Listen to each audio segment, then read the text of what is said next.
Olá, bom dia, boa tarde, boa noite, boa madrugada. Sejam bem-vindas, sejam bem-vindas a mais uma videoaula do nosso estudo da obra A Gênese de Allan Kardec. E hoje, na nossa 24ª aula, aula de número 24, dando prosseguimento ao capítulo 6, na uranografia, estudo do cosmos, estudo com o olhar astronômico do universo como um todo. Já estudamos a origem do cosmos, né?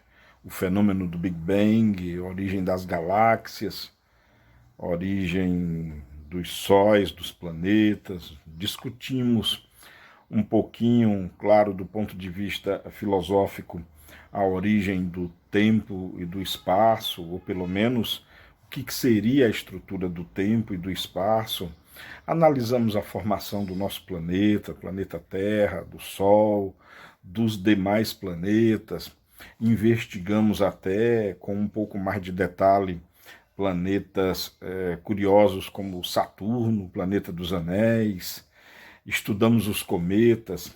Então, dando prosseguimento, a partir do item 32 do capítulo 6, Uranografia Geral, do livro A Gênese Espírita, né? A Gênese do Allan Kardec, temos então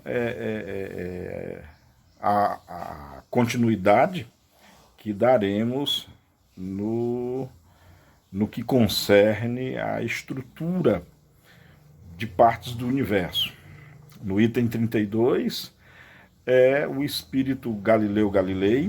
Não vamos esquecer, para não perdermos o foco e a linha de raciocínio e considerações, de que esse capítulo 6, Uranografia, ele fora ditado pelo espírito Galileu Galilei, psicografado por Camille Flammarion.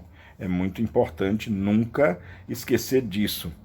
E é claro, é óbvio, até como não deveria deixar de ser, aqui e acolá, pontualmente, Allan Kardec escreve algumas considerações, enfim, o ponto de vista dele num dado tema, num dado assunto.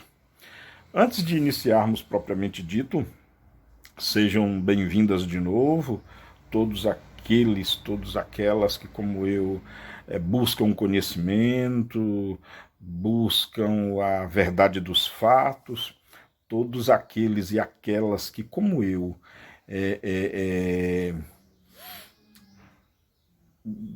entendem que a ciência é uma das formas, ou pelo menos ao meu ver, a mais eficiente de apagar, de extirpar o mito, o misticismo, enfim, a crença errônea em muitos aspectos da natureza, do universo, enfim, da vida como um todo.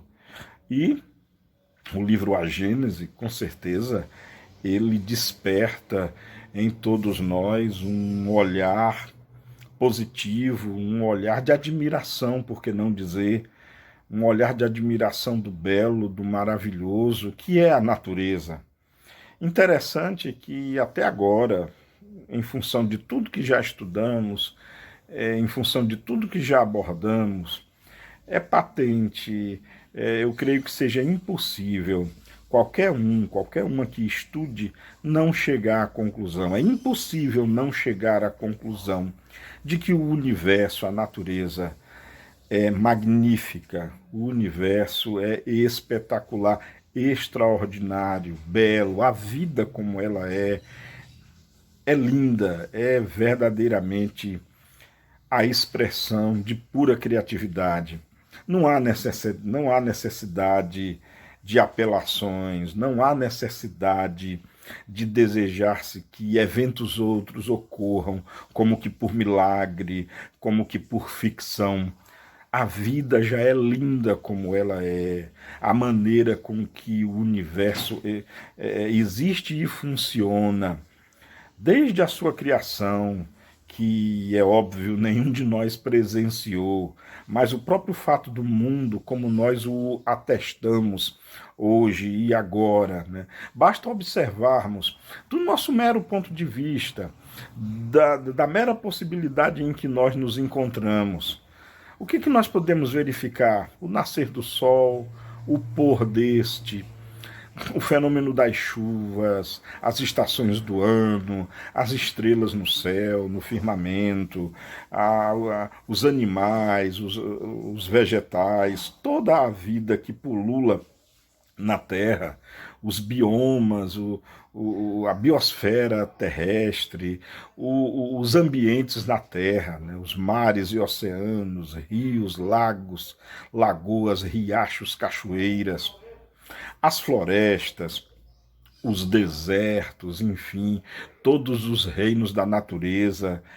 É tão magnífico a natureza, o planeta em que nós vivemos, o planeta Terra, ele é tão rico, ele é tão fascinante, ele é um deslumbre de vida, de criatividade, de colorido. Se nós olharmos as borboletas, analisarmos os desenhos geométricos magníficos nas asas das borboletas, o colorido quase que infinito dos pássaros, de todas as cores que nós encontramos, a variedade de frutas, de animais, de insetos, de vegetais, enfim, há no nosso planeta, na nossa linda joia azul, como eu costumo falar, um universo maravilhoso, encantador, autocontido em si mesmo de forma infinita, por assim dizer, pois muita coisa, mesmo na Terra, muita coisa ainda há que se descobrir, muita coisa ainda há que se investigar, muita coisa há ainda em que se compreender. Se nós sairmos então do nosso globo azulado, né, com essas águas, os mares, a atmosfera rica em oxigênio e nitrogênio, esse nosso lindo céu azul, se nós sairmos dessa esfera e andarmos e passearmos, por assim dizer, no jardim da nossa casa, Terra, onde encontramos joias maravilhosas como os outros planetas, Mercúrio, Vênus, Marte, Júpiter, o planeta dos anéis, Saturno, Urano, Netuno, os asteroides, os meteoros, meteoritos, cometas, partículas de poeiras, rochas que perambulam e que erram pelo espaço, nós já encontramos um jardim, então, fecundo, um jardim grandiloquente, um jardim maravilhoso. Se nós pudermos, através da imaginação, e hoje não só através da imaginação, porque sim, já temos sondas, já temos aparelhos, já temos ferramentas fabricadas pelas mãos humanas que já abandonaram o sistema solar, né? A sonda Voyager 1, por exemplo, já abandonou os limites do sistema solar, já está para lá da nuvem de Oort, já vai aproximar-se do cinturão de Capier, enfim. Aliás, ela ultrapassou o cinturão de Capier, né? Vai se aproximar da nuvem de Oort. Enfim, a sonda o ser humano já criou um artefato tecnológico que já abandonou o sistema solar. E se nós sairmos, e aí a partir de agora somente com a imaginação, ou com os olhos dos mais potentes telescópios, como o Hubble, como os radiotelescópios fincados aqui na crosta terrestre, que nos fornecem imagens maravilhosas, imagens sobremaneira que encantam ao espírito, encantam ao nosso intelecto. Se nós sairmos, então, através da imaginação e através de dados e imagens coletados e coletadas por essa inteligência artificial humana materializada na forma de tecnologia, nós então iremos admirar coisas maravilhosas, outros tipos de joias maravilhosas contidas no universo, no interior da nossa própria galáxia, buracos negros, quasares, pulsares, estrelas anãs, anãs brancas, estrelas pulsares, estrelas de nêutrons, gigantes vermelhas, supergigantes vermelhas. Então, teremos o impacto, se não real, pelo menos um vislumbre intelectual de imaginação, de sonho, de emoção e de muita felicidade por havermos descoberto tanto, por termos descoberto ciência, por essa ciência ter desdobrado em tecnologia, e essa tecnologia com certeza que nos fez e nos faz ainda hoje, acredito que sempre fará ampliar os nossos sentidos, pois é isso que a ciência e a tecnologia permite, ampliar os nossos sentidos, né? Os nossos olhos têm um alcance muito limitado, mas aí a ciência descobriu o microscópio que nos permite ver o muito pequeno, o mundo que está ao nosso lado, que nos comprime, que nos medeia e que nos envolve também, mas que são invisíveis aos nossos olhos.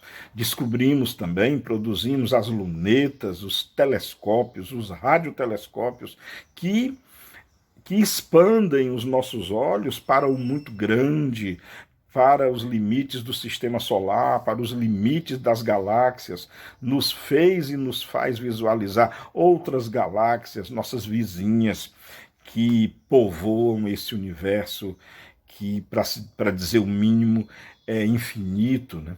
A tecnologia que construiu o automóvel, o trem, a locomotiva, o avião, a jato, as naves espaciais, que ampliam a nossa velocidade, ampliam a capacidade das nossas pernas e pés. Enfim, a tecnologia, talvez filha primeira da ciência, nos permite ir a lugares onde jamais imaginamos, ou talvez aqueles de mente mais fecunda, aqueles de mente mais tolhidas ao raciocínio e ao sonho, pois sim, o sonho, que é talvez uma das características mais geniais do espírito humano, e me vem agora as sábias palavras de Akira Kurosawa, quando ele disse certa vez: o homem é um gênio quando está sonhando. E realmente sem o sonho, sem sonharmos, não teríamos conseguido o que conseguimos até hoje como civilização, como povo, como espécie. Espero eu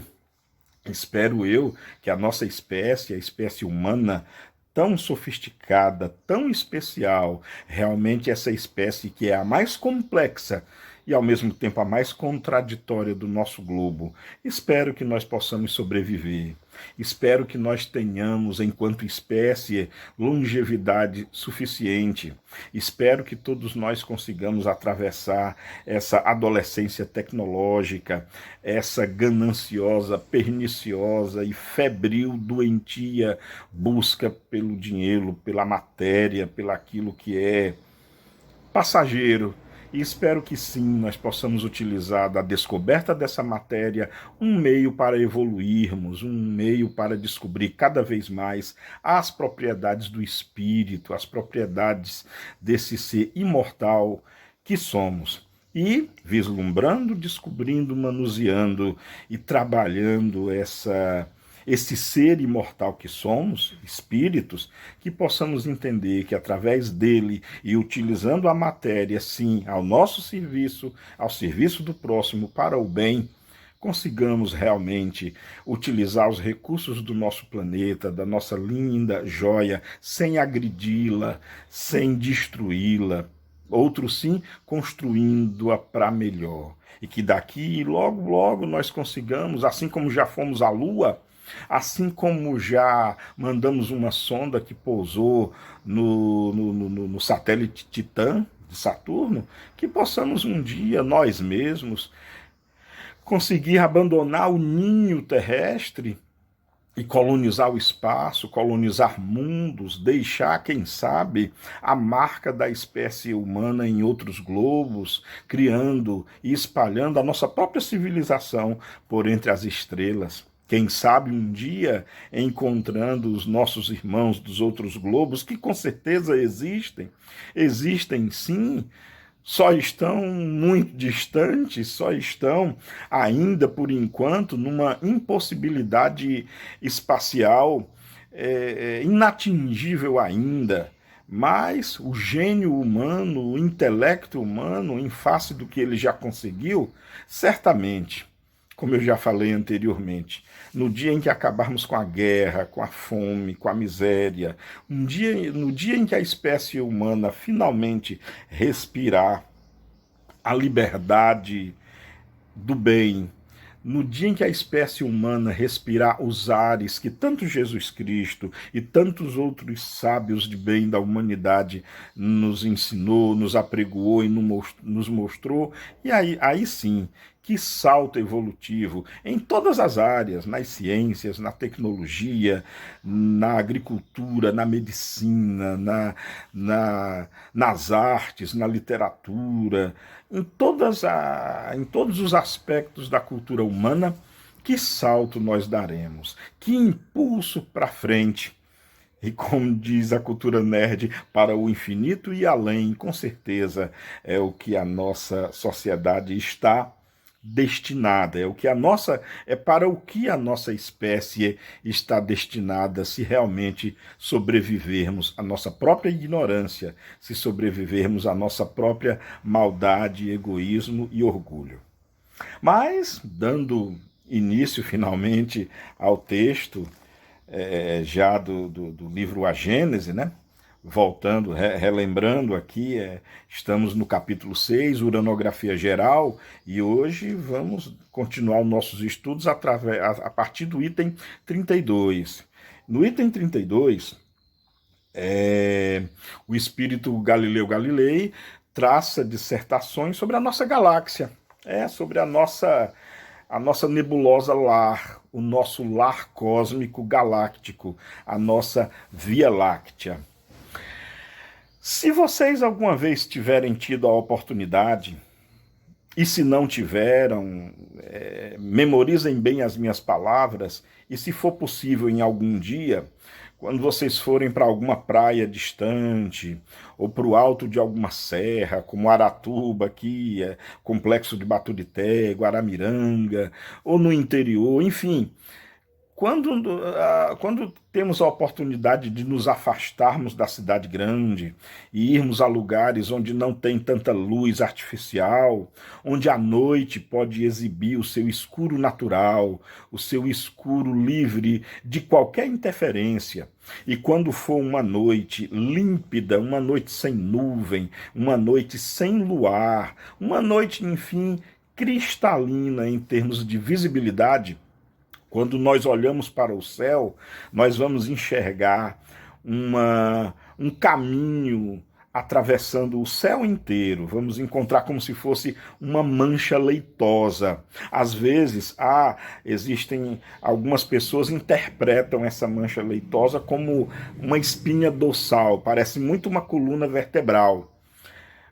Mas a maioria entende como se tivesse assim, sabe quando você vai com leite, transportando leite, e o leite vai caindo do recipiente, da vasilha, durante a caminhada, o caminho, forma-se no céu esse caminho leitoso, que lembra um leite espalhado pelo caminho.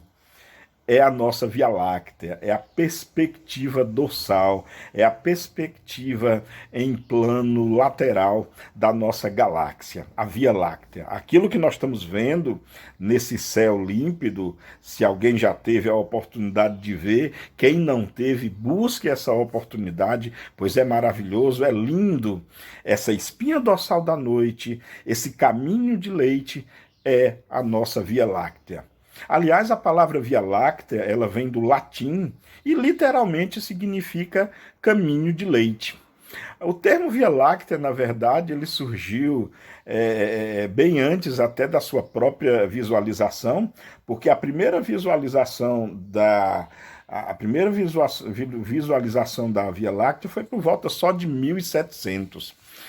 Quando o astrônomo William Rochwell tentou procurar uma borda para a Via Láctea e, através dos recursos de luneta que ele tinha, ele viu certos tipos de padrões de mancha e foi talvez a primeira visualização em torno de se buscar uma forma da Via Láctea. É importante que ninguém nunca tirou uma foto da Via Láctea, é importante entender isso. Nós nunca tiramos uma foto da nossa própria galáxia, pelo simples fato de que nós estamos no planeta Terra, o planeta Terra está no Sistema Solar e o Sistema Solar está no interior da Via Láctea. E nós nunca saímos da Via Láctea. Então, não há nenhuma sonda nossa que já se afastou tanto a ponto de ter saído da Via Láctea para, de um ponto muito distante, tirar uma foto. Não, não, não, de maneira nenhuma.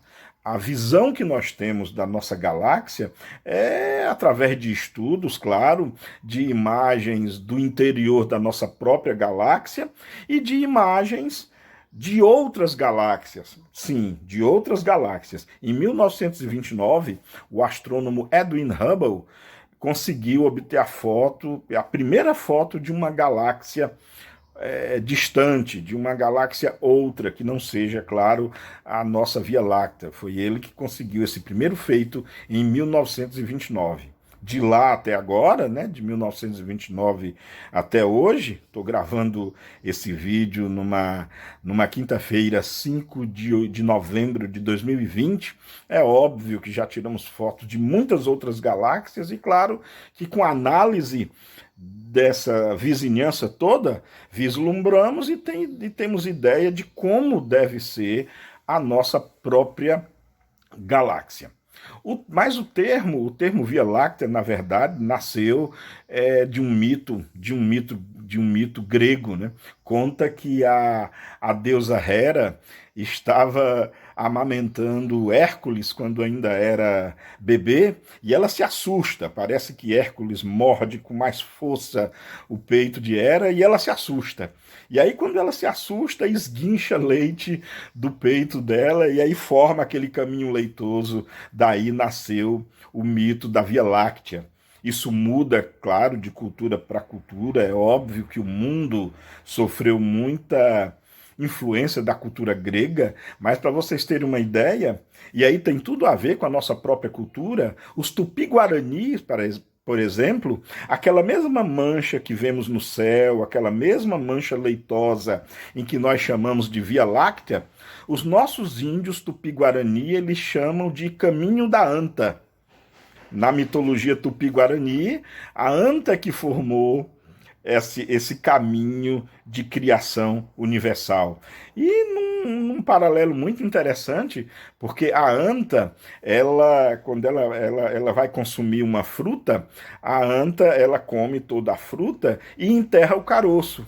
Isso é muito interessante. A anta consome o fruto e ela pega o caroço e enterra, causando então o reflorestamento. A anta é sim um dos agentes de reflorestamento, um dos agentes então que faz a vida perpetuar. Daí essa linda homenagem talvez dos nossos tupis, dos nossos guaranis, referenciando a criação do universo como o caminho das antas, ou o caminho da anta.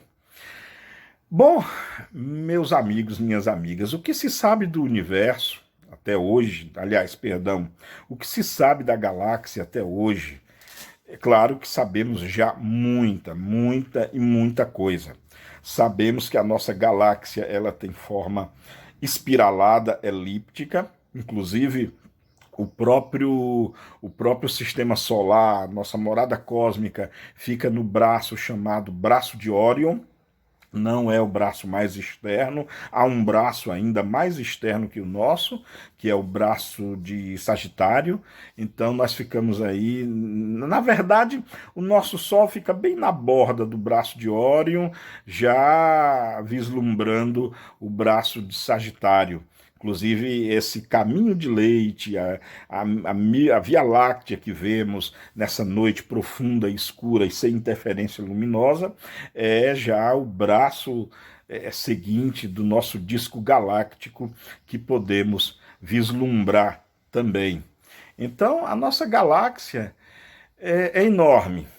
Acho que já comentamos aqui em aulas precedentes. A nossa galáxia é enorme, enorme. Ela consta em torno de entre 150 e 400 bilhões de estrelas.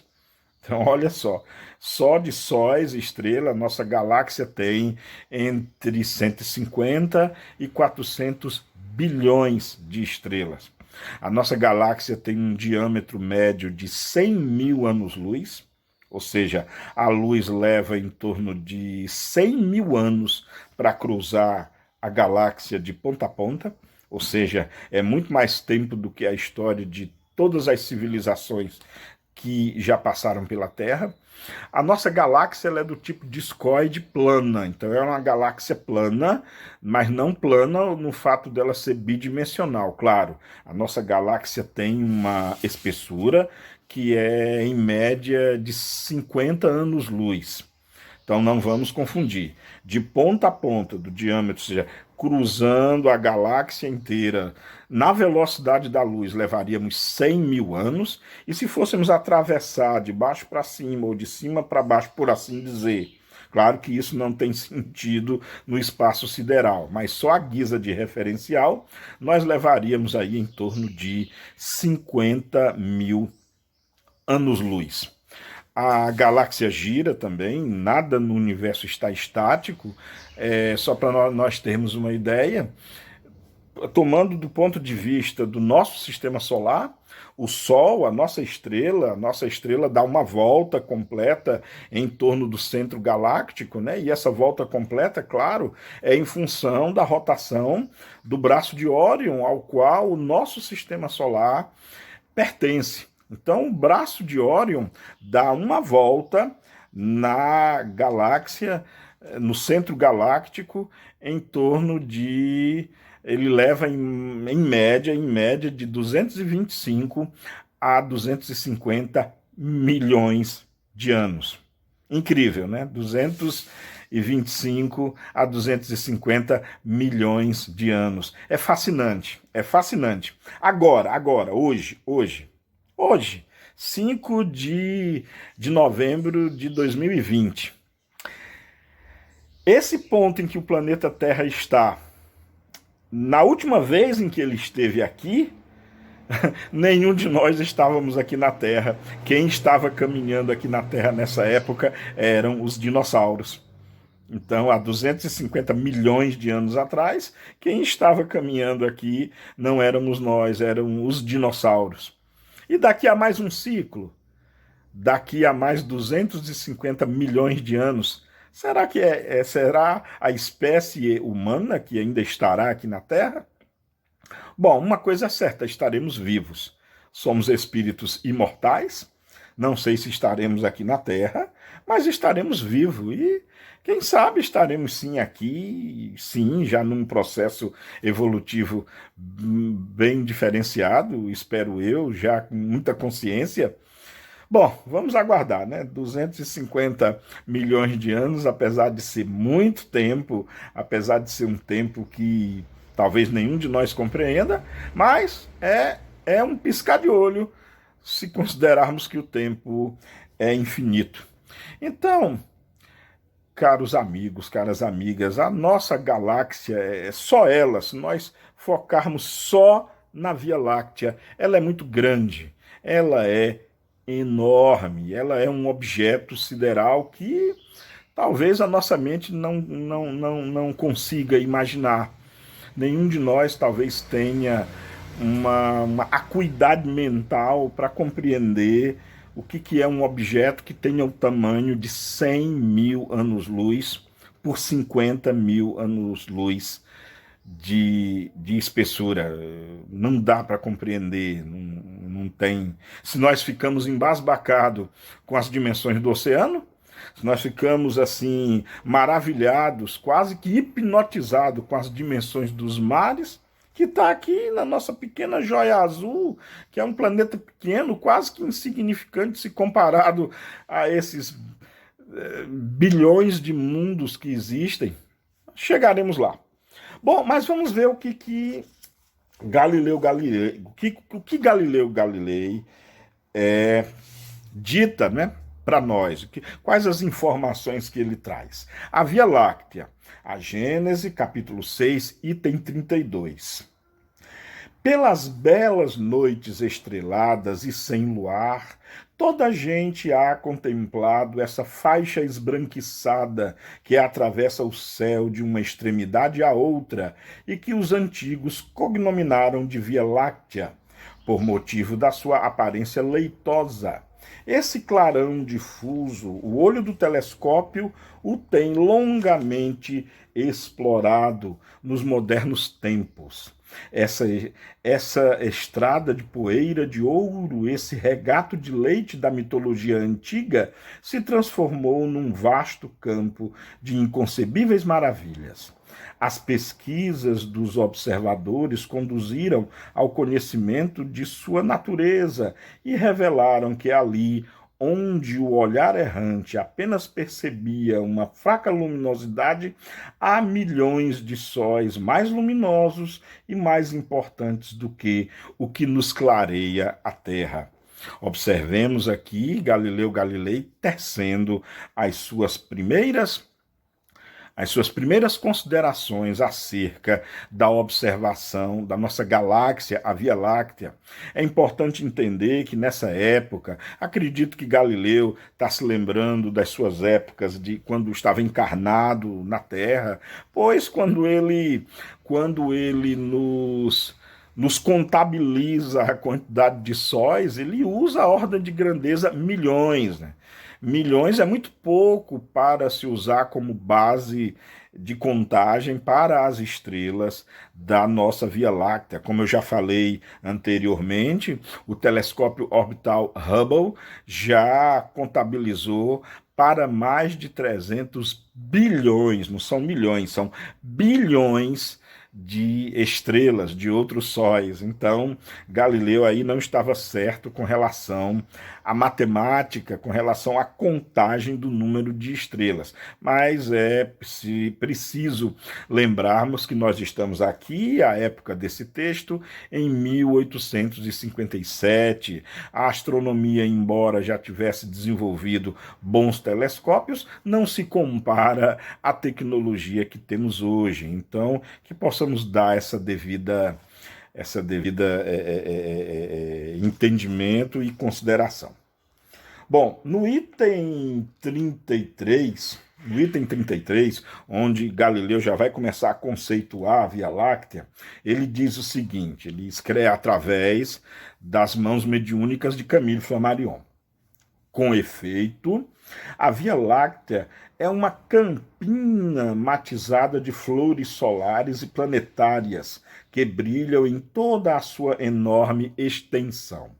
O nosso Sol e todos os corpos que o acompanham fazem parte desse conjunto de globos radiosos que formam a Via Láctea. Malgrado, porém, as suas proporções gigantescas relativamente à Terra e a grandeza do seu império, ele, o Sol, ocupa inapreciável lugar em tão vasta criação. Podem contar-se por uma trintena de milhões os sóis que, à sua semelhança, gravitam nessa imensa região, afastados uns dos outros de mais de 100 mil vezes o raio da órbita terrestre. E aqui há até uma nota há até uma nota acredito que seja da editora, onde ele corrige mais de 3 trilhões e 400 bilhões de léguas. Na verdade, primeiro, aqui observem que Galileu já dá uma aumentada no valor de sóis, ele já fala aqui de dezenas aqui, usando os termos dele aqui, ó, ele já usa o termo trintena de milhões de sóis, enfim, milhões e milhões de sóis. Ele ainda não chega à cifra dos bilhões, mas já admite aqui uma quantidade enorme de estrelas. E ele fala também da distância entre os astros, né? Da distância enorme entre os astros. Bom, a estrela mais, só para nós termos uma ideia, a estrela mais próxima do nosso Sol é a Próxima Centauri. Ela fica a 4,2 anos-luz de distância do Sol, né? Um ano-luz, que é a distância percorrida pela luz em um ano, dá aproximadamente 9,4 trilhões de quilômetros.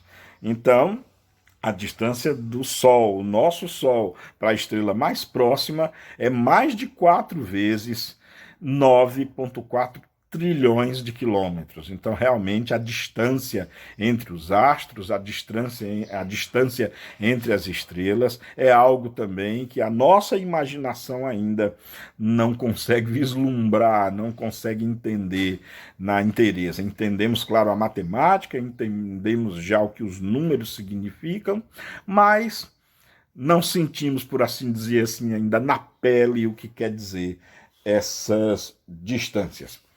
Bom, Galileu Galilei prossegue aqui no item 34, tecendo mais considerações ainda sobre a nossa galáxia, a Via Láctea, e aí ele continua.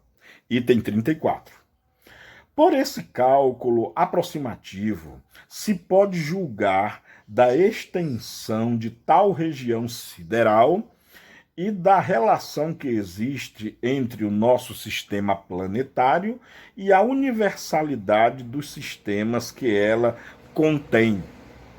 Pode-se igualmente julgar da exiguidade do domínio solar e a fortiori do nada, que é a nossa pequenina Terra, que seria então, se se considerassem os seres que o povoam. Aqui, claro, Galileu já começa a fazer uma comparação, de você comparar a própria galáxia com o nosso pequenino mundo azul. Realmente é insignificante, nós nos tornaríamos uma poeirinha. E se nós compararmos o nosso planeta Terra com a imensidão da Via Láctea, não estamos nem falando de outras galáxias, não, da nossa galáxia, que é uma galáxia simples, para vocês terem uma ideia, existem galáxias muito maiores, existem galáxias com até 600 bilhões de sóis, a nossa tem no máximo 400 bilhões, então a nossa galáxia é uma galáxia mediana, o nosso planeta Terra, se comparado ao Sol, ao nosso Sol, já é um pontinho pequeno. O nosso planeta, comparado à imensidão dessa nebulosa que é a nossa galáxia, é como você tentar diferenciar um grãozinho de areia na areia da praia que você tiver. Bom, e aí Galileu Galilei continua. Digo do nada, né, porque ele está comparando o lugar em que nós estamos como o nada. É claro que aqui é uma composição geométrica, é uma ideia de comparação entre o muito pequeno e o muito grande. Tanto é que ele continua aqui, ó.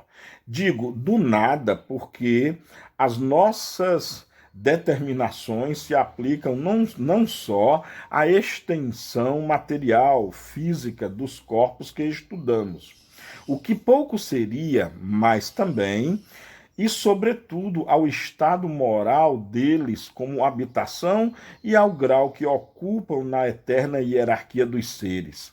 A criação se mostra aí em toda a sua majestade, engendrando e propagando em torno do mundo solar e em cada um dos sistemas que o rodeiam por todos os lados as manifestações da vida e da inteligência. Claro que nessa segunda parte, Galileu Galilei está vislumbrando uma civilização que possa ser muito mais sofisticada do que a nossa, uma civilização que, por ser muito mais antiga, uma civilização que, sendo bem mais velha do que a nossa, com certeza atingiu um nível não só científico-moral, mas se espera, e se ela sobreviveu a essa adolescência, digamos assim, científico-tecnológica, ela possa ter adquirido moralidade, ela possa ter sobrevivido e evoluído em moral também. Resta lembrar, por exemplo, como eu já falei anteriormente, o nosso Cristo, o nosso Jesus, que com certeza veio de um desses mundos que talvez nem mais exista, dada a antiguidade dele. Então ele, com certeza, Jesus, muito provavelmente deve ser o representante de uma dessas raças que Galileu Galilei está falando, que já vieram muito, mas muito antes da raça humana. E aí ele especula aqui sobre isso. Ele descreve esse pensamento sobre isso. No item 35, penúltimo item sobre a Via Láctea, Galileu já vai traçar, já vai elucubrar, vai tecer referências sobre a nossa posição, a posição do Sistema Solar dentro da Via Láctea. Ele nos esclarece o seguinte: assim, fica-se conhecendo a posição que o nosso Sol ou a Terra ocupam no mundo das estrelas. Ainda maior peso ganharão estas considerações se refletirmos sobre o estado mesmo da Via Láctea, que, na imensidade das criações siderais, não representa mais do que um ponto insensível e inapreciável vista de longe, porquanto ela não é mais do que uma nebulosa estelar entre os milhões das quais existem no espaço. Se ela nos parece mais vasta e mais rica do que outras, é pela única razão de que nos cerca e se desenvolve em toda a sua extensão sob os nossos olhares, ao passo que as outras, sumidas nas profundezas insondáveis, mal se deixam entrever. Interessante, muito interessante, porque, embora desde 1700 já se perceba, já se considerasse a existência de outras galáxias. Aliás, o próprio alemão Immanuel Kant foi um dos primeiros que já teceram a ideia da existência de outras galáxias. Outros antes dele, o próprio Giordano Bruno, que foi inclusive queimado vivo na fogueira por falar dessas coisas, por falar de outros mundos, por falar de outras dimensões, por falar de outras realidades. É muito interessante que aqui, lembramos que nesses textos, nós estamos em 1868, não se havia ainda nessa época observado diretamente nenhuma galáxia, e temos aqui Galileu Galilei já afirmando quanto à existência de milhares dessas galáxias. Muito embora ele não tenha acertado aqui com relação a dimensão aritmética, né? Pois o número de galáxias ultrapassa a faixa dos milhões, pois hoje já temos cadastrados pelo Hubble mais de entre 200 e 400 bilhões de outras galáxias. Então não são só milhões, são bilhões de outras nebulosas, são bilhões de outras galáxias. Então, muito embora Galileu não tenha chegado a essa assertividade em termos numéricos, mas é espantoso que mesmo na época ele já tenha admitido, sem o ser humano terráqueo talvez suspeitar, da existência, mesmo que seja na linguagem dele, de milhões de outras nebulosas, de milhões de outras galáxias. Talvez, nesse ponto de vista, pouco importe a proporcionalidade, pouco importa a dimensão real entre milhões e bilhões para algo que os nossos olhos não conseguiam percrustar na época, né? Só hoje, já no século, na virada dos séculos 20 para o século 21, é que já ganhamos uma ideia muito mais real, muito mais física sobre a existência de tais galáxias.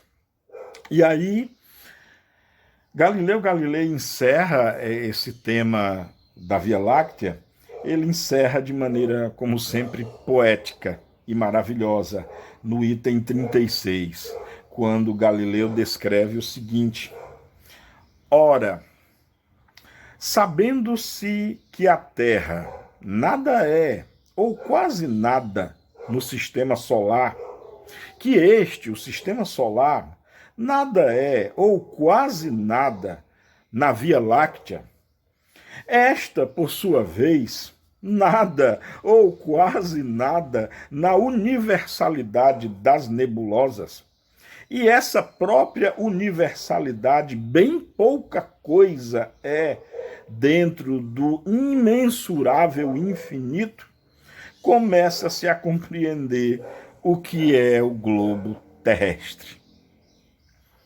Lindo, gente, lindo, lindo. Eu até sublinhei essa parte no livro A Gênese. É algo que é para se ler todos os dias. Realmente, o que nós somos na infinidade do universo. Se até para o próprio sistema solar, o planeta Terra é... Olha, se você pode ir no Google, olhar fotos aí reais do satélite Hubble e de muitas outras sondas. Você pode ir no Google, tem aí fotos comparativas de todo o sistema solar comparado ao Sol, de todos os planetas do sistema solar comparado ao Sol. Você vai ver que o nosso planeta, se comparado aos gigantes gasosos como Saturno e Júpiter, é um minúsculo, é uma bila. Sabe o que é bila? Aquela bolinha de gude que nós brincávamos quando criança, né? Eu brinquei de bila, né? Bolinha de gude é coisa mais para o sul e para o sudeste, sabe? Comparado a planetas como Saturno e Júpiter, o planeta Terra é quase como uma bila. Se você comparar a Terra ao Sol, é como se o planeta Terra quase desaparecesse. Se nós compararmos agora o planeta Terra com a nossa galáxia inteira, o nosso planeta Terra vira literalmente um grãozinho de poeira. E se nós compararmos o nosso grãozinho de poeira dentro do o nosso grãozinho de poeira dentro do sistema solar, se comparado à grandeza das outras galáxias, eu acho que nós viramos uma partícula, um vírus, talvez, uma ameba em termos de dimensões. E aqui observem muito interessante que Galileu Galilei já está com uma visão para além das galáxias. Para além das galáxias, informando... E olha que Galileu não conhecia o que eram os aglomerados galácticos, os aglomerados globulares, os conglomerados galácticos. Galileu Galilei não conhecia a estrutura das laniaqueias. Imagine se ele tivesse sabido dessas coisas na época. E se ele soubesse o que a ciência descobriu já, por exemplo, nos dias de hoje. Se Galileu Galilei soubesse que todas as galáxias, que toda a matéria conhecida no universo é somente 4% da matéria conhecida. Se ele entendesse que 96% de tudo o que há é desconhecido. Se ele entendesse isso. Imagine então a nossa posição. Imaginemos então, numa maneira bem filosófica, numa maneira bem fascinante, por assim dizer, a nossa posição no cosmos, que materialmente não significa nada, realmente nada. Todo ano, e já está chegando no final do ano, todo ano se postula o fim do mundo, né? Quer seja por uma grande onda, quer seja por algum globo que vai se chocar com a Terra, quer seja por uma hecatombe nuclear, uma guerra, quer seja por vírus, por pragas, e nesse momento em que nós estamos vivendo, de pandemia, fica mais criativa ainda as formas de se destruir o planeta Terra. Bom, se isso acontecer, sabe o que o universo vai sentir com relação a isso? Muito menos, mas muito menos do que nada. É como, eu já falei isso aqui antes, é como se você fosse numa praia qualquer, aqui no Icaraí, por exemplo, se deitasse na areia da praia, pegasse uma pinçazinha, tirasse um grãozinho, um cristalzinho daquele de areia. Ora, ora, o que a praia iria se importar com esse grãozinho a menos? A questão é que existem muito mais estrelas. Existem muito mais estrelas do que grãos de areia em todas as praias do mundo inteiro, só na nossa Via Láctea. Se passarmos na dimensão do universo, aí é que se perde as contas mesmo, aí é que se perde realmente a proporcionalidade. Porém, nós estamos falando em termos materiais. Então, se um dia a nossa linda joia azul vier a ser destruída, se um dia ela vier a desaparecer, e na verdade um dia vai mesmo, pela própria natureza do nosso Sol, o nosso Sol um dia vai tornar-se uma gigante vermelha, já falamos aqui antes, e essa gigante vermelha vai vaporizar Mercúrio, Vênus, Terra e Marte, no seu processo evolutivo normal de estrela, é o que acontece com todas as estrelas típicas como o Sol, mas fiquem tranquilos, isso só vai acontecer daqui a 4,5 bilhões de anos. Até lá, com certeza, se nós aprendermos a amar, já teremos colonizado outros mundos, já teremos, então, abandonado o ninho terrestre e, com certeza, já teremos ido a outras estrelas. É muito importante pensar nisso, porque cada vez que uma pessoa morre de fome, cada vez que uma pessoa morre a bala ou a facada ou por violência, cada vez que uma pessoa morre numa guerra, é um pouquinho do nosso futuro que está morrendo. Eu já falei isso aqui antes. É um pouquinho da nossa potencialidade como seres humanos que está sendo morrendo, porque essa pessoa que poderia ter vivido, quem sabe ela seria um grande cientista no futuro, ou um grande músico, ou um grande artista, ou um grande cantor, ou um grande ator, ou um grande jogador, enfim, e que traria evolução, que traria, então, algo de melhor para o nosso mundo. E o nosso mundo ele tem que crescer nesses aspectos, sabe? Ele tem que crescer melhorando, e nós somos os seres que vamos melhorar esse mundo. Nós, seres humanos, é que somos responsáveis por esse mundo. Não é outra civilização, não. Cada civilização toma conta do seu próprio mundo. Nós é que respondemos pelo planeta Terra. Nós é que respondemos pelas ações feitas aqui no nosso globo. Então, não nos iludamos. Nós, somente nós, somos os responsáveis. Jamais duvidem disso. Jamais parem de acreditar nisso. Pois somente nessa crença, nessa verdade, nós precisaremos compreender um dia que precisamos deixar de brigar, precisamos deixar de agredir, precisamos sim nos dar as mãos e passarmos a construir juntos para conseguirmos um dia olhar as estrelas, para conseguir um dia olhar, sabe? O meu sonho é que um dia a civilização, atingindo os limites do sistema solar, atingindo até os limites da galáxia, puder olhar para trás e apontar, lá está aquele pontinho luminoso, sabe aquela estrela que se confunde com qualquer outra estrela no espaço? Ali é o Sol. Tem um planeta lá que é o terceiro em distância daquele pontinho lá. Nós vimos de lá, nós partimos de lá e hoje estamos aqui construindo civilizações em outro canto. Eu sonho com isso. Eu acho que vai ser um estágio da civilização humana magnífico. Jesus, o nosso guia e modelo mais perfeito, certa vez ele nos disse: crede em Deus, crede em mim também. A casa do meu pai tem muitas moradas. Se assim não fosse, eu não vos diria. Na casa do meu pai há muitas moradas. Com certeza há muitas moradas na casa do pai. A casa do pai é o universo, não só a nossa galáxia, mas as infinidades de outras galáxias que existem no firmamento perfazem a casa do pai.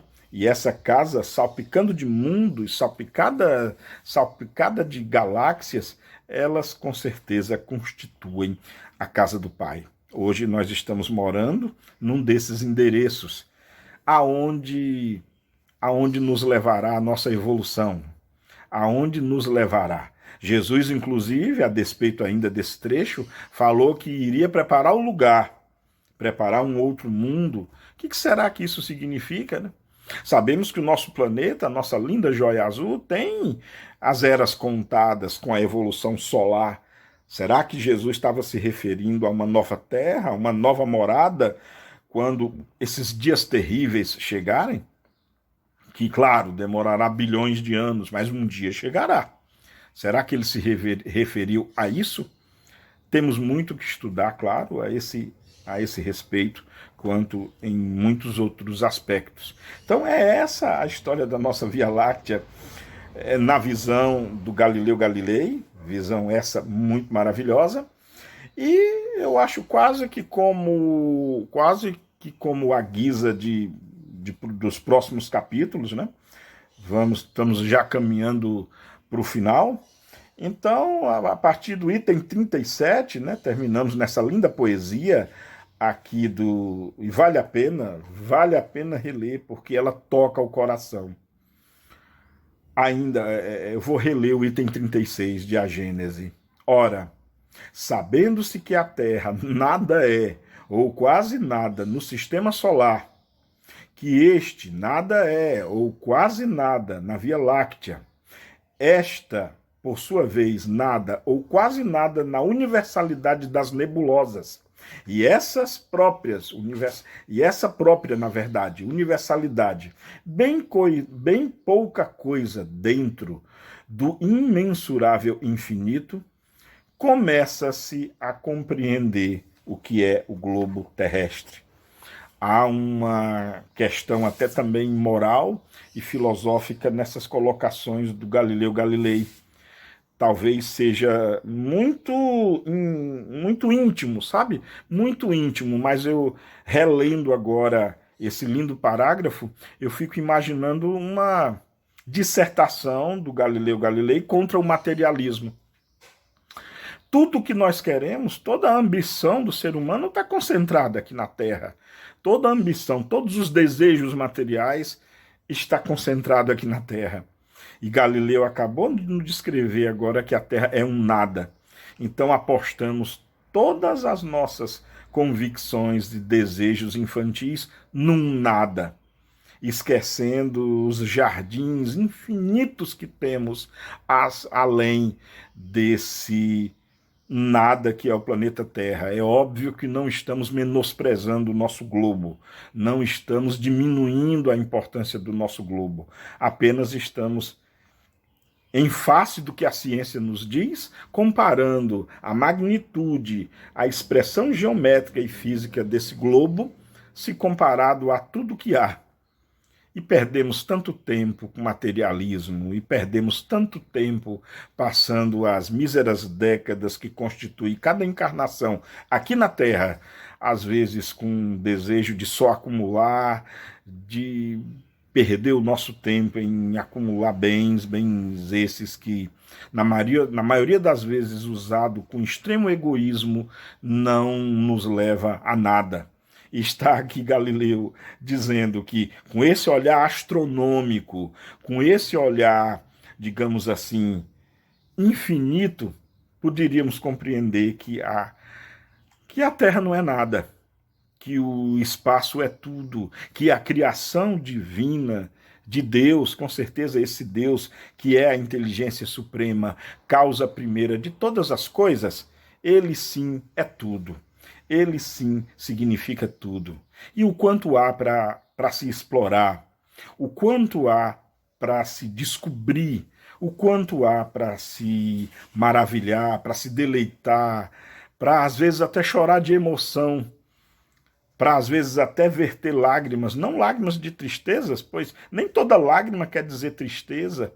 Existem lágrimas na manifestação da inteligência também, no desejo lindo, na vontade maravilhosa de aprender. E aprender, como diz Emmanuel, para saber mais e saber mais para cuidar melhor uns dos outros. Paz e bem no coração, muita felicidade para todos. Nos encontramos na próxima aula. Beijo no coração.